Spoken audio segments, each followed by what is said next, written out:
అమ్ములు అమ్ములు నీకు విషయం తెలుసా? ఏంటి? ఆ సత్యబాబు. సత్యబాబు? అబ్బా, ఆ పేరెత్తేసరికి ఎంత హుషారొచ్చింది. ఇంకా ఎందుకు అతని మీద ఆశలు పెట్టుకుంటావు? నువ్వు నోరు మూయవే. ఏమైంది చెప్పు. సత్యబాబుని మన ఊళ్ళోనూ చుట్టుపక్కల ఊళ్ళలోనూ బ్యాన్ చేశారు. అంటే తినడానికి కొనడానికి లేకుండా చివరికి మంచినీళ్లు కూడా దొరకకుండా చేస్తున్నారు. ఓ అదేనా? ఇందాక కుంటోడి దగ్గర మొక్కజొన్న పొత్తు లాక్కొని పారిపోతున్నాడు.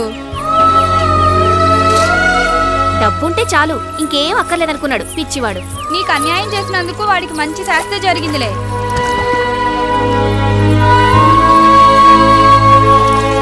అదేంటి నువ్వేదో సంతోషిస్తావని చెప్తే బాధపడుతున్నావు? సత్యబాబు నాకు దక్కకపోయినా పర్లేదు, తను సుఖంగా ఉంటే చాలు. సత్యబాబు, సత్యబాబు. ఏంటో మిమిక్రీ హరికృష్ణ గారు, ఏంటి ఇలా వచ్చారు? ఎల్లుండి బుధవారం మా అమ్మాయి పెళ్లి. మరి పెళ్లి కావాల్సినటువంటి టెంట్ సామాను కానివ్వండి, వంట సామాను కానివ్వండి, మరి అదే మాదిరి లైటింగ్ టోటల్ గా మీరు సప్లై చేయవలసిందిగా కోరుతున్నాం. ఎల్లుండా? ఏం వేరే ఆర్డర్ ఏదైనా ఉందా? అబ్బే ఏం లేదండి, వర్కర్స్ కొంట్లో బాగాలేదు. వర్కర్స్ కొంట్లో బాగాలేదా? ఏమైంది? ముగ్గురికి చికెన్ గున్యా, నలుగురికి మటన్ గున్యా. అయ్యా, చికెన్ గున్యా గురించి విన్నాం, డెంగ్యూ గురించి విన్నాం, ఈ మటన్ గున్యా ఏమిటని ప్రశ్నిస్తున్నా. కొత్తగా వచ్చిందిలేండి, ఒక 4 రోజులు పెళ్లి వాయిదా వేయకూడదు? ఆల్రెడీ పెళ్లి పత్రికలు అందరికి వంచినాం, చాలా మంది వస్తుండ్రు. నీ బోడీ టెంట్ హౌస్ లేకుంటే ఈ పెళ్లి ఆపే ముచ్చట్నే లేదు. 6 100 గానీ 100 6 గానీ రక్తం ఏర్లే పారినా గానీ ఈ పెళ్లి జరిపిస్తా. అవసరమైతే తెలంగాణ నుంచి సపరేట్ టెంట్ తెప్పించి ఈ పెళ్లి చేస్తా. చెత్త నా కొడుకులు, వీళ్ళ వల్ల 10,000 బుకింగ్ దొబ్బింది. అమ్ములు నువ్వా? ఏంటి ఇలా వచ్చావు? ఈ క్యారేజ్ ఏంటి? నీకోసం భోజనం తీసుకొచ్చాను, తిను. కొంపదీసి భోజనం చేశాక ప్రేమించమని అడగవు కదా? ప్రేమ కండిషన్లతో పుట్టదు సత్యబాబు. అయితే తిన్నాకో 1,00,000 బిల్లు ఎత్తావా? అలాంటివేమీ లేవు, కడుపు నిండా తిను.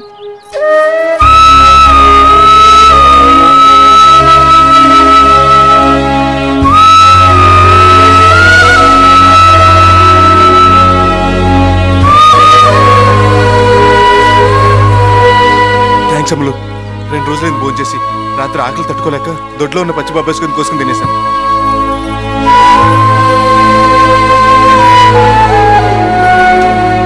అదుంచు, రాత్రికి తింటా. రాత్రికి మళ్ళీ తెస్తాలే. మళ్ళీ థ్యాంక్స్ అమ్ములు. నీలా ప్రేమించే మనిషి ఒకరుంటే లైఫ్ లాంగ్ హ్యాపీగా బతికేయచ్చు. ఇదిగో ప్రేమించే మనిషి అన్నాను కదా అని నిజంగా ప్రేమిస్తాను ఫిక్స్ అయిపోయావు. నేను ప్రణతిని ప్రేమిస్తున్నాను. ఈ ప్రేమ విషయం తనకు చెప్పావా మరి? ఇంకా లేదు. త్వరగా చెప్పు. ఏ? రేపు తను నిన్ను కాదంటే ఆ బాధను నువ్వు తట్టుకోలేవు. నేను చెప్పేద్దాం ఐడియాలోనే ఉన్నాను. ఇదిగో కాస్త బలం వచ్చింది కదా, ఇప్పుడే వెళ్ళి చెప్పేస్తాను.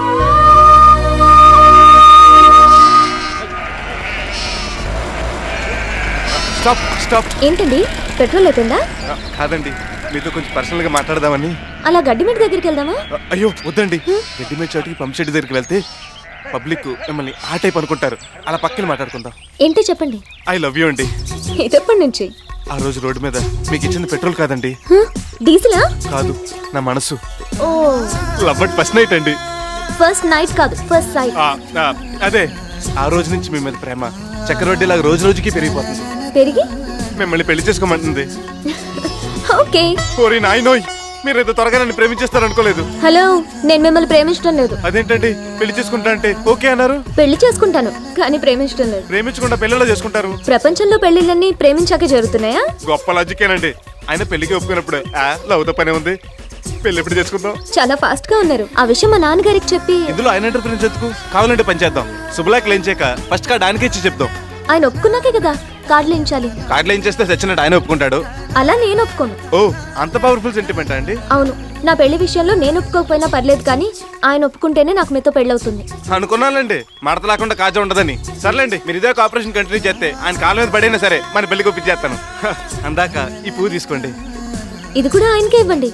ఓ, ఆయన చెప్పకుండా కనీసం పువ్వు కూడా తీసుకోరనమాట. ఇంతకీ ఆయన ఎక్కడ ఉంటారు? అన్యాయం గుండెల్లో నిద్రపోతాను. ఏ, ఇంట్లో నిద్ర పట్టడం లేదా? అది కాదు యువర్ ఆనర్. చట్టానికి, న్యాయానికి, ధర్మానికి, అధర్మానికి, నీతికి, నిజాయితీకి. ఇదిగో కేసు నీకు వాయిదా లేకుండా మ్యాటర్ లోకి రా. Yes sir. ఈ నా క్లయింట్. మీ క్లయింట్ నేను.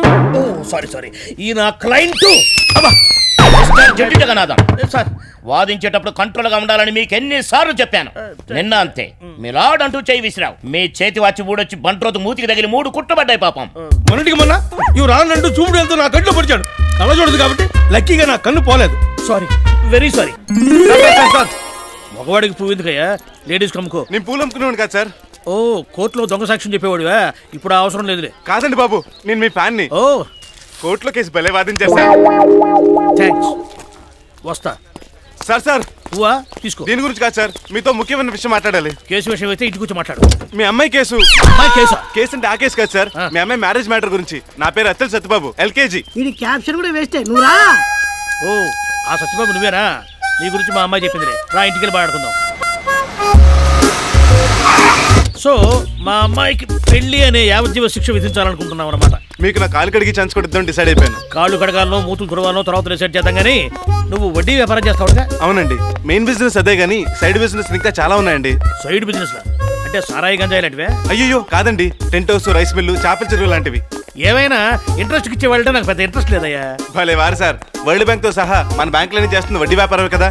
అంతెందుకు సీఎం గారు కూడా పావుల వడ్డీకే రుణాలు ఇస్తానంటున్నారు కానీ ఫ్రీగా ఇస్తానట్లేదు కదా. ఆయన వడ్డీ పావలా అయితే నీది 10-25 ఇప్పుడు ప్రపంచంలో ఇడ్లీలు ఎవరు చేసినా మినపప్పు రవే కదండి వాడేది. అదే ఇడ్లీ మా మంగటార్ హోటల్లో 3 రూపాయలు, సెంటర్ లో 5 రూపాయలు, 3 స్టార్ హోటల్లో 25, 5 స్టార్ హోటల్లో 50 రూపాయలు ఉంటుంది. ఐటమ్ ఒకటైనా రేట్లు మారుతున్నాయి కదండి. అలాగే మా వడ్డీ వ్యాపారంలో కూడా. అంటే ఈ వడ్డీ వ్యాపారంలో నువ్వు 5 స్టార్ హోటల్ లాంటి వాడు అనమాట. కరెక్ట్ గా క్యాచ్ చేశారు. నీ వాదన నాకు నచ్చింది. జడ్జిమెంట్ చెప్తున్నాను, నువ్వే నా అల్లుడివి. థ్యాంక్స్ మామయ్య. మరి ముహూర్తం ఎప్పుడు పెట్టుకుందాం? మిగతా విషయాలు మాట్లాడుకున్నాక. మనలో మనకి ఫార్మాలిటీస్ ఏంటి అంకుల్? పెళ్ళన్నాక కట్నం ఉండాలిగా.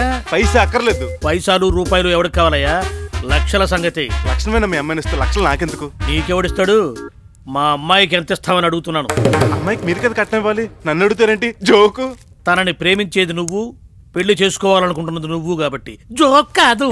ఇదే రివర్స్ ఫిట్టింగ్ అండి. అందరు కట్నాలు ఇచ్చి పెళ్లి చేస్తారు, మీరు కన్యాశుల్కం అడుగుతున్నారేంటి? అవును, నీ సంపాదన ఎంత? నెలకి 50-60 వేలు ఉంటుంది. అబ్బో, అంతుంటుంది. మా పాపకి ఏదో 1,00,000-1,50,000 ఉంటుందిలే. అవును, నువ్వేం చదువుకున్నావు? LKG. ఆహా, అంత చదువుకున్నావా? మా పాప ఏదో MS పాస్ అయిందిలే. అంటే నాకన్నా ఒక అక్షరం తక్కువ అనమాట. నీ నాలెడ్జి అది. సరే, నీ ఆస్తి మొత్తం ఎంత ఉంటుంది? ఎంత లేదన్నా 4-5 కోట్ల పైన ఉంటుంది. అబ్బా, అంత ఉంటుంది. మా బంగారు కొడుకు ఏదో 10-12 కోట్లు ఉంటుందిలే. అంచేత ఏ విధంగా ఇచ్చావు కదా, వెళ్ళిపో. 1వ తారీఖు జీతం అడుగుతావుగా. ఎట్లా చూసుకున్నా కూడా నా కూతురు నీకంటే బెటర్ పొజిషన్లో ఉంది కాబట్టి కట్నం ఇవ్వడం కరెక్ట్ కాదు, కన్యాశుల్కమే కరెక్ట్. కోర్టులోనే కాదు, ఇంట్లో కూడా నాకు అర్థం పర్థం లేకుండా వాదిస్తాడనమాట. ఫైనల్ గా మీరు ఏమంటారు? కన్యాశుల్కం ఇస్తే సుఖపడతావు, కట్నం తీసుకుంటే కష్టపడతావు. అదలా? ఇప్పుడు నువ్వు కన్యాశుల్కం ఇచ్చావనుకో,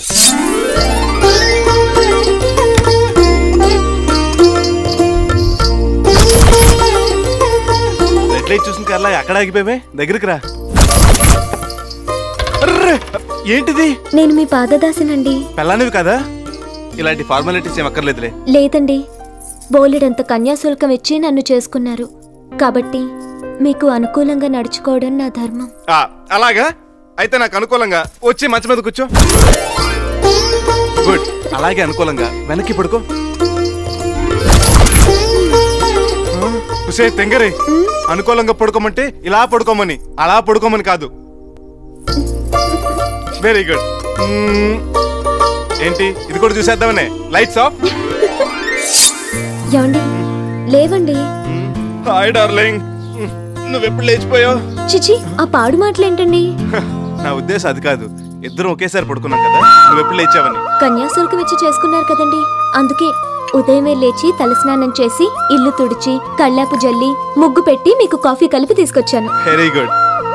త్వరగా స్నానం చేసి రండి, టిఫిన్ రెడీ చేస్తాను. నువ్వు కూడా తిను. భర్త తిన్నాక ఆ ఎంగిలి పళ్ళల్లో తినడం ఇల్లాలి లక్షణం అండి. భోజనానికి ఇంటికి వచ్చేయండి, బయట తినలేవి తినకండి. నువ్వు వండగా బయట ఎందుకు గుర్తుపడతాను? వస్తాను, బాయ్. ఏమండి, రౌడీ మామూలు. ఓ, అదొకటి ఉంది కదా. పబ్లిక్. కళ్ళు మూసుకో, కనపడరు. సూపర్. పెళ్ళమంటే అలాగే ఉండాలి. టెంప్ట్ అవ్వకు. ఈ ఫెసిలిటీసు కన్యాశుల్కం ప్యాకేజీలోనివి. మరి కట్నం ప్యాకేజ్ ఏంటో? నువ్వు పగలంతా కష్టపడి ఇంటికొచ్చి తలుపు కొడతావు.